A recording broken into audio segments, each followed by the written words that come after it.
हरे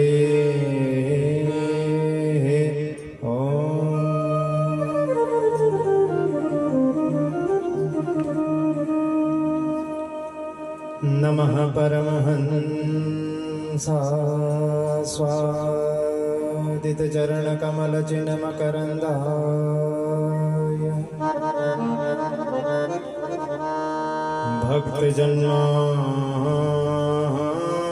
भक्तजन्मानसनिवासाय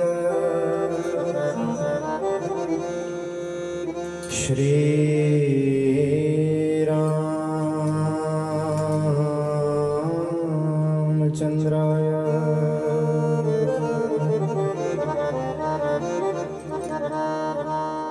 ध्येयं सदा परिभवाग्नमभीष्टदोहम् तीर्थास्पदं शिवविरञ्चिनुदं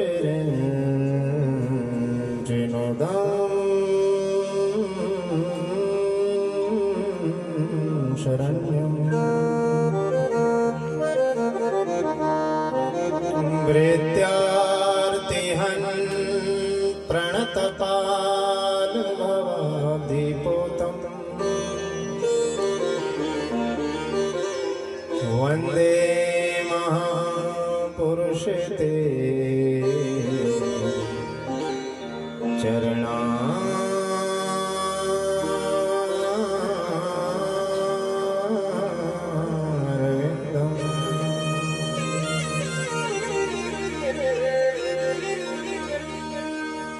वंशी विभूषितकरालमणिहृदाभा पीताम्बरादरुणविं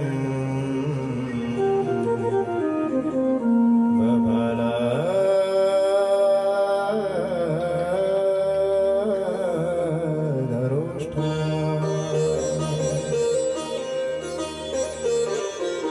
पूर्णेन्दुसुन्दरमुखादरविन्दनेत्रा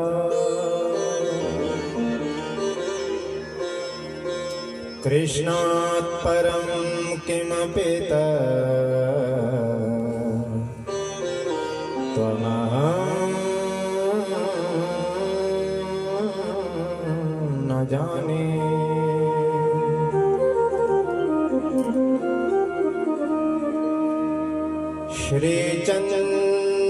श्रीचन्द्रदेवं शिवमं वदित्यम्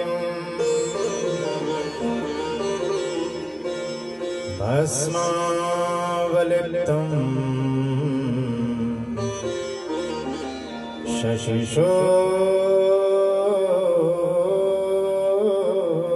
शशिशोभ्रवर्णम्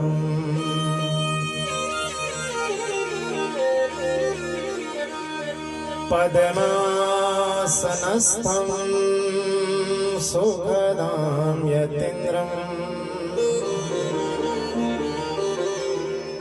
वाकाय चित्ते सततं भजेऽहम्।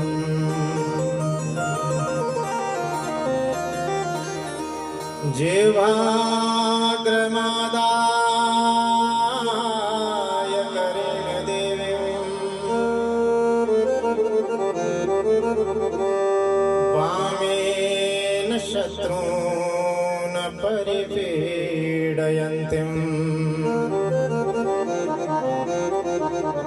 गदाभिघातेन च दक्षिणेन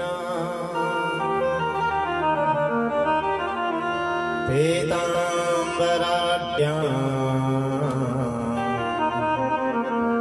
द्विभुजां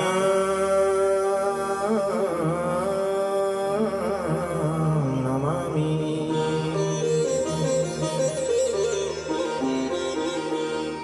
ओ भगत भगति भगवन्त गुरु चतुर नाम पुए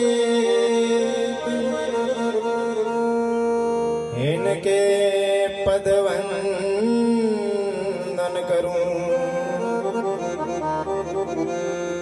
नाशत विघ्न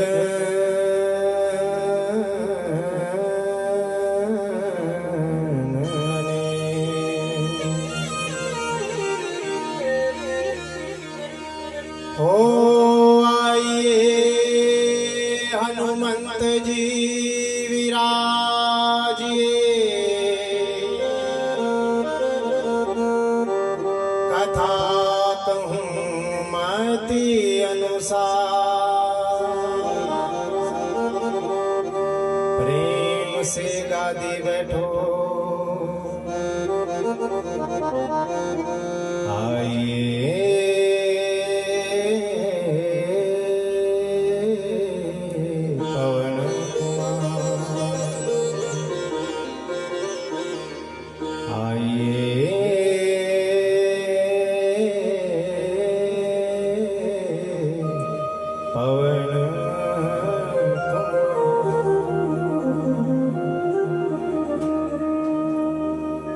बोले वृंदावन बांके बिहारी लाल की जय। सद्गुरुदेव भगवान की जय। श्रीमद् भागवत महापुराण की जय। बोले सच्चिदानंद भगवान की जय। जय श्री राधे श्याम।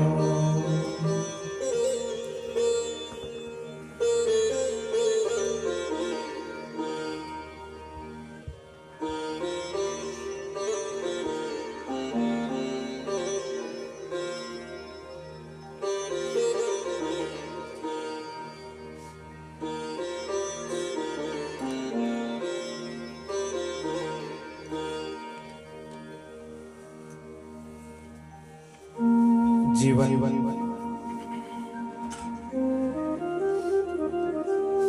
इको दो थोड़ा सा। जीवन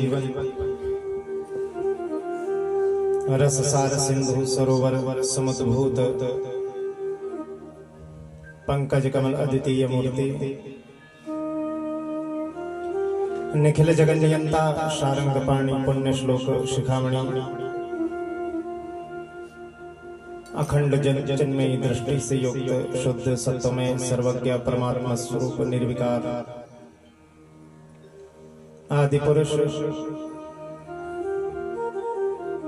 षडैश्वर्य से संपन्न तीनों गुणों के अधिष्ठाता सुखदायक दया के समुद्र शरणागत वत्सल भक्त वत्सल भक्तवांछा पारिजात कल्पतरु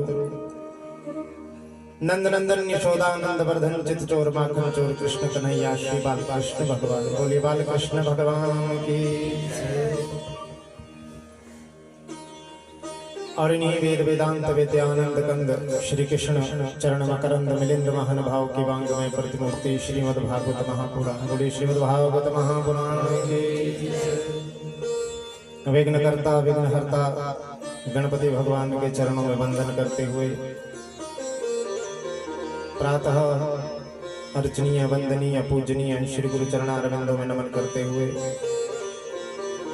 वाणी के अधिष्ठात्री देवी मां सरस्वती के चरणों में वंदन करते हुए पराप्रशंति मध्यमा वैखरी वर्ण रूप से जो जिह्वा पर सदी विराजमान रहती हैं वो मां भगवती जगदम्बा हमें कथा कहने का श्रवण करने का सामर्थ्य प्रदान करें। बोली जगदम्बा मैया की। भूत भावन भगवान भोलेनाथ शंकर भगवान का आवाहन करते हुए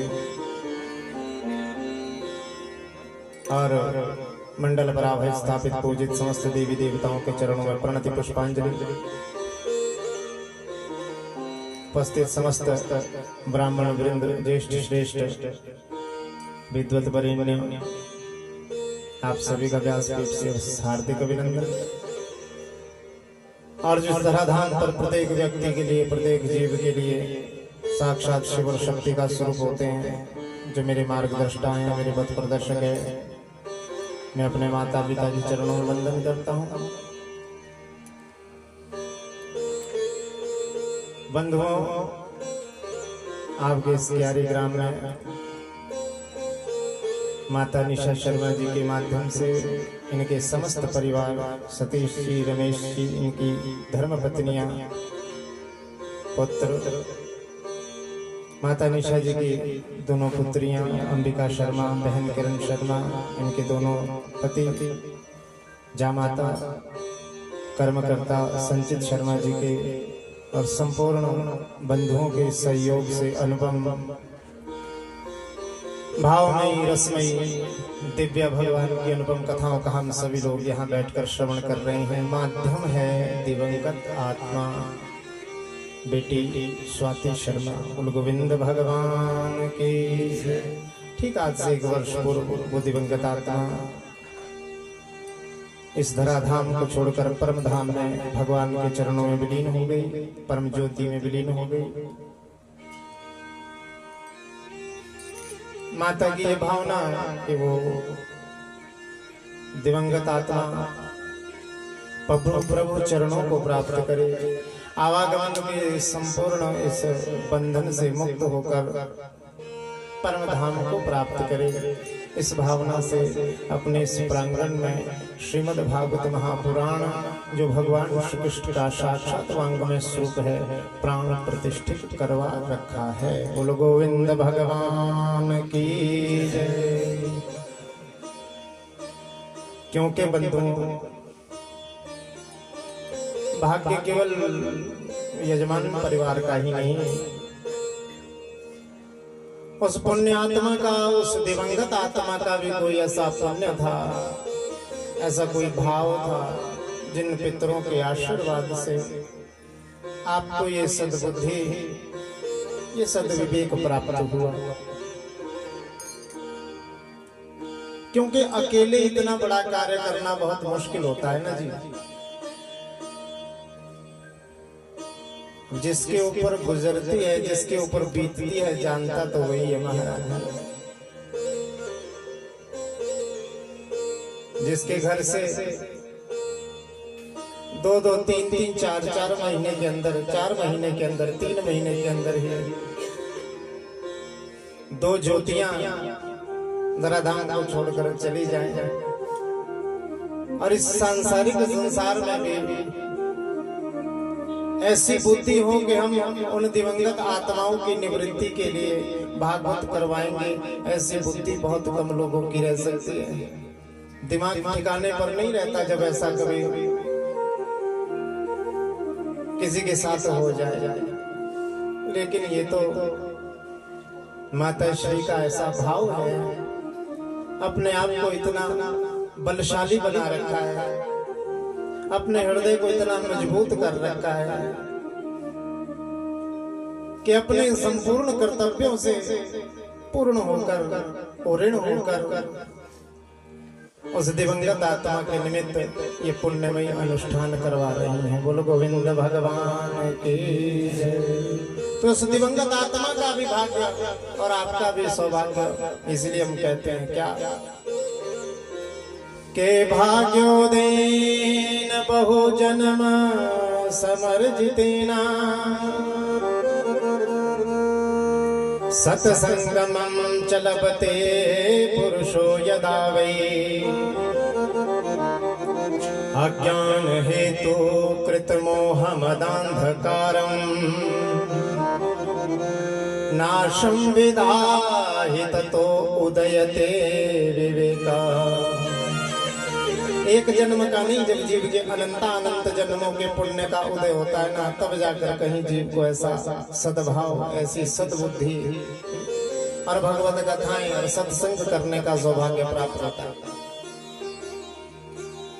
किसी ने पूछा भैया सत्संग करने का लाभ क्या है, क्यों किया जाता है सत्संग?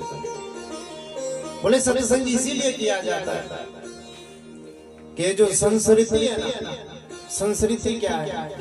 ये आवागमन का चक्कर, यही तो संस्कृति है। कहते हैं इस संस्कृति के समूल विनाश के लिए ही तो कथा सुनी जाती है। तो भैया उसका भाव क्या होता, क्या बोले अज्ञान हेतु कृत मोह मदांधकारम। जो अज्ञान के हेतु हैं हमारे, अज्ञान के हेतु क्या? मैं और मोर तोरते माया। बोलो गोविंद भगवान की। मैं और मेरा, तू और तेरा, अर्थात ये मैं हूं, ये मेरा है। आज मेरे पास क्या है, कल मुझे क्या प्राप्त करना है, जिसका संपूर्ण जीवन इन्हीं सब बातों में निकल जाता है भैया, वही तो मोह है, वही तो अंधकार है। तो बोले फिर नाशं वेदाहि ततो उदयते विवेका।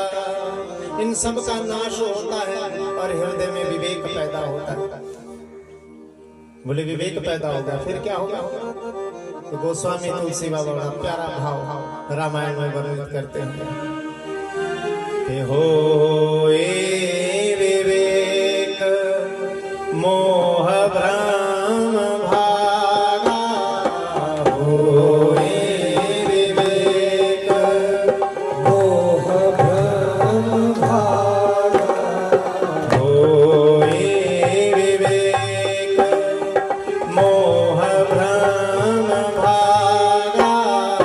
हो विवेक मोह भ्रम भागा। तब रघुनाथ चरण अनुरागा।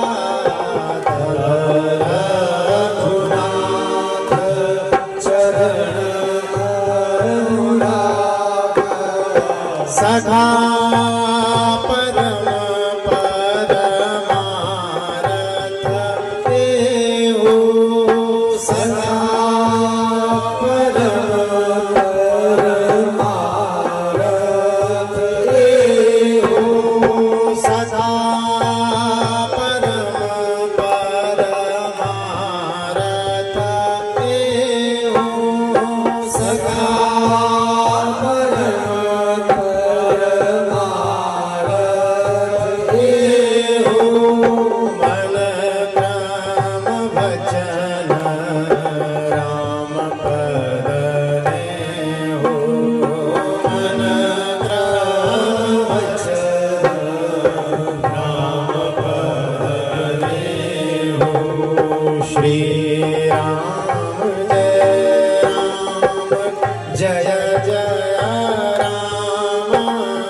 श्री राम। कथा में सुनने का सामर्थ्य प्राप्त है, हृदय में विश्राम भाव से गाओ राम का नाम। श्री राम जय राम, जय जय राम। श्री राम जय राम, जय जय राम। श्री राम जय राम, जय जय राम। श्री राम जय राम, जय जय राम। श्री राम जय राम, जय जय राम। श्री राम जय राम, जय जय राम। श्री राम जय राम, जय जय राम। श्री राम जय राम, जय जय राम। जय जय राम, जय जय राम। होई विवेक मोह ब्रह्म भागा। तब रघुनाथ चरण अनुरागा। सखा परम परमार्थ एहु। मन क्रम वचन राम पद नेहु। बोल गोविंद भगवान की। देखो जयकारा थोड़ा जोर से लगाएगा। हाँ। भगवान श्री राम का प्राकट्य, भगवान श्री कृष्ण का प्राकट्य आज इस आंगन में होगा। तो जब कोई विशिष्ट व्यक्ति सभा में आता है तो मुटकर उसका कैसे स्वागत करते हैं। तो आप भी भाव से आज इस प्रांगण में भगवान श्री राम, भगवान श्री कृष्ण का प्राकट्य होगा। तो आप भी भाव के साथ जय शब्द नमः शब्दम शंख शब्दम चकारयेत। कथा में कहते हैं जय शब्द नमः शब्द का जोर से उच्चारण करना चाहिए, प्रेम से बोलो गोविंद भगवान की जय। कि होई विवेक मोह ब्रह्म भागा तब रघुनाथ चरण अनुरागा। कहते हैं गोस्वामी तुलसी बाबा कह रहे हैं कि जब मोह और ब्रह्म का नाश हो जाता है ना, जब विवेक हो जाता है, तब रघुनाथ चरण अनुरागा, तब जाकर भगवान के चरणों में जीव का अनुराग हो पाता है, प्रेम हो पाता है। गोस्वामी बाबा कह रहे हैं कि सखा परम परमार्थ है, जीव के लिए परम परमार्थ का साधन भी एक ही है। बोले कौन सा? मन कर्म वचन राम पद में हूँ। मन से भी, अपने कर्मों से भी और अपने वचन से भी अपने आप को राघवेंद्र सरकार के चरणों में समर्पित कर दो। बोलो सियावर रामचंद्र भगवान की। क्योंकि सत्संग से बड़ा कोई साधन ही नहीं। मैं कह रहा हूँ ना पूरी बात, भगवान की कथा से बड़ा और कोई साधन नहीं है। यही हमें सिखाता है अच्छा बुरा सही गलत, यहीं से तो विवेक जागता है।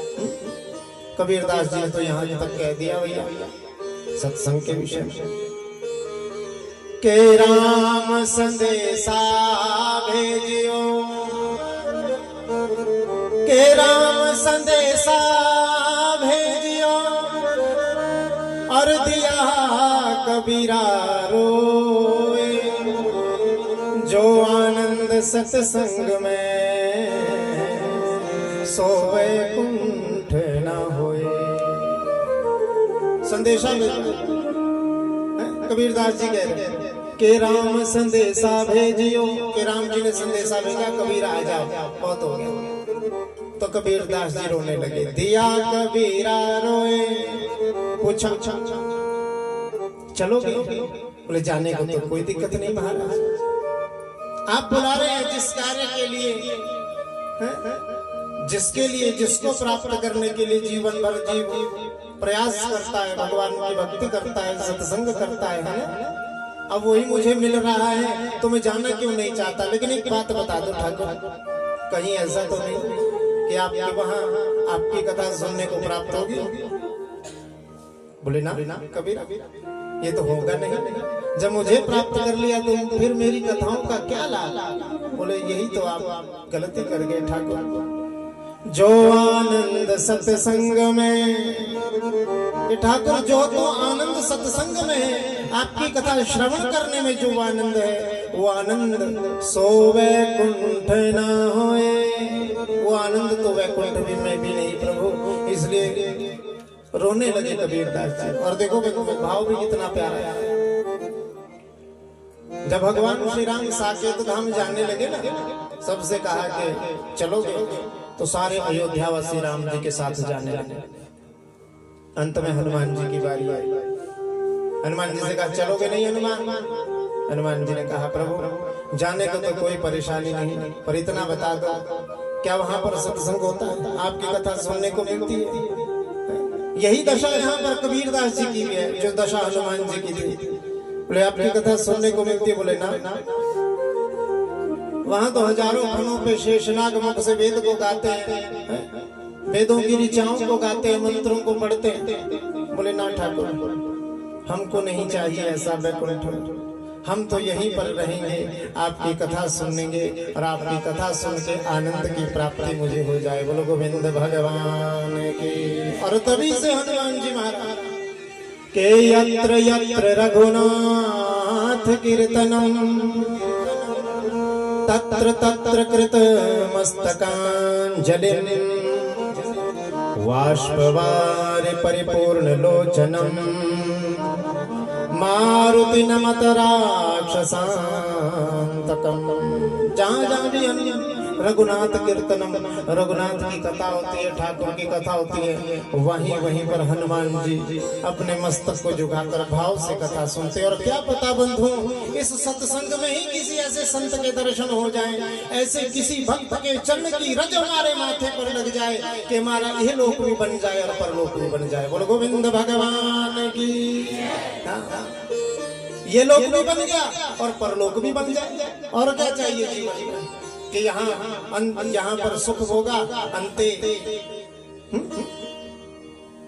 अंत में भगवान के चरण भी प्राप्त होगा। इससे बड़ा आनंद और क्या होगा। तुलसी बाबा को भी तो कथा में ही दर्शन हुए थे ना संतों के। तुलसीदास जी का एक नियम था, ध्यान से सुनो, नई कथा आराम से प्रेम से मेरी ओर देखना है आपने।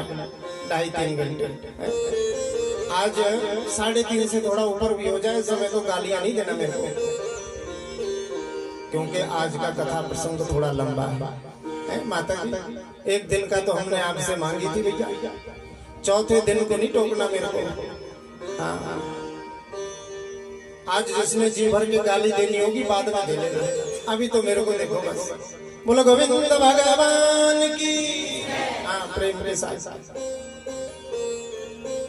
तुलसी बाबा का ये नियम था, प्रतिदिन जाते थे शौच करने के लिए। पहले ये व्यवस्था नहीं ना होती थी जितनी व्यवस्थाएं हैं।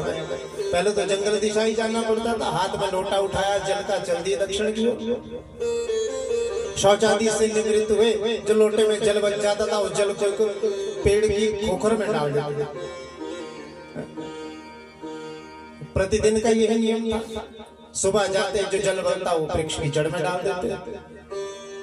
बहुत समय बीत गया ऐसे करते करते। एक दिन जैसे ही जल डालकर निवृत्त हुए ही थे तो उस पेड़ की जड़ से एक महाप्रेत प्रकट हो गया।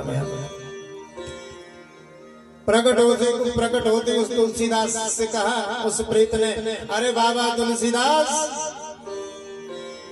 इतने समय से मैं इस पेड़ की खो में बैठा था, प्रतिदिन तू मुझे जल देता था, तेरे जल से को प्राप्त करके मुझे तृप्ति मिल गई। पता तेरी क्या इच्छा है? जो तू सांसारिक वस्तु मांगेगा मैं सब दे दूंगा तेरे को। क्या दे दूंगा? बोलो जरूर बोल के, क्या दे दूंगा? संसार की जो वस्तु मांगेगा वो तेरे को दे दूंगा। तुलसी बाबा ने कहा मुझे नहीं चाहिए। बोले फिर क्या चाहिए? मुझे तो बस मिला दे। किससे? बोलो मेरे प्रभु श्री राम से। बोलो सियावर रामचंद्र भगवान की। अब जैसे राम जी को नाम ले लो महाराज, भगवान के नाम के सामने कौन सा प्रेत रुक सकता है? सोई प्रेत गायब हो गया। तुलसी बाबा ने सोचा ये नहीं मिला सकता राम से। अपना दिनचर्या करने लगे, राम जी का भजन करने लगे। सुबह फिर उठे, वही नृत्य क्रिया, हाथ में लोटा उठाया, जल लेकर शौच के लिए गए, वापस आए, फिर वहीं पर जल डाला। जैसे ही जल डाला आज फिर प्रेत निकला। बोले तुलसी बाबा नाम मत लेना। बोले उनसे नहीं मिला सकता मैं तेरे को, मेरा इतना सामर्थ्य नहीं है। संसार की तो कोई और वस्तु मांग ले, मैं तुझे सब कुछ दे दूंगा, पर उससे नहीं मिला सकता जिससे तू चाहता है। बोले फिर तेरे यहाँ आने का क्या फायदा है? तो प्रेत के मन में विचार आया, हाँ, जो तुझे उनसे मिला सकता है उस संत का दर्शन, उसका पता मैं तेरे को बता सकता हूँ कि वो कहाँ मिलेगा। तुलसी बाबा सोचने लगे ऐसा कौन है? मन में विचार आया, हाँ, राम कथा सुनिबे को रसिया, राम लखन सीता मन बसिया। जो जिनके हृदय में श्री राम, सीता जी, लखन सहित संपूर्ण राम दरबार हृदय में प्रतिष्ठित है। मन में स्मरण आया, हाँ, हनुमान जी। अब जैसे हनुमान जी का नाम लिया, प्रेत फिर गायब हो गया महाराज। क्यों? के भूत पिशाच निकट नहीं आवे, के महावीर जब नाम सुनावे। हनुमान जी का नाम लिया, प्रेत फिर गायब। तुलसी बाबा सोचने लगे क्या विडंबना है। वापिस आए, अगले दिन वही क्रिया, जल डाला, प्रेत फिर प्रकट हुआ। तुलसी बाबा से कहा, देख भैया, 3 वरदान देने की अथॉरिटी थी, तीसरी बार आ गया। अब अगर नाम लेगा अगली बार नहीं आऊंगा। तुलसी बाबा जान गए थे कि किसी का पता बताने वाला। हाथ जोड़ लिया प्रेत के सामने, कहा बता कहाँ मिलेगा? उत्तर दिशा की ओर चले जाना बाबा। उस उत्तर दिशा में एक पंडित जी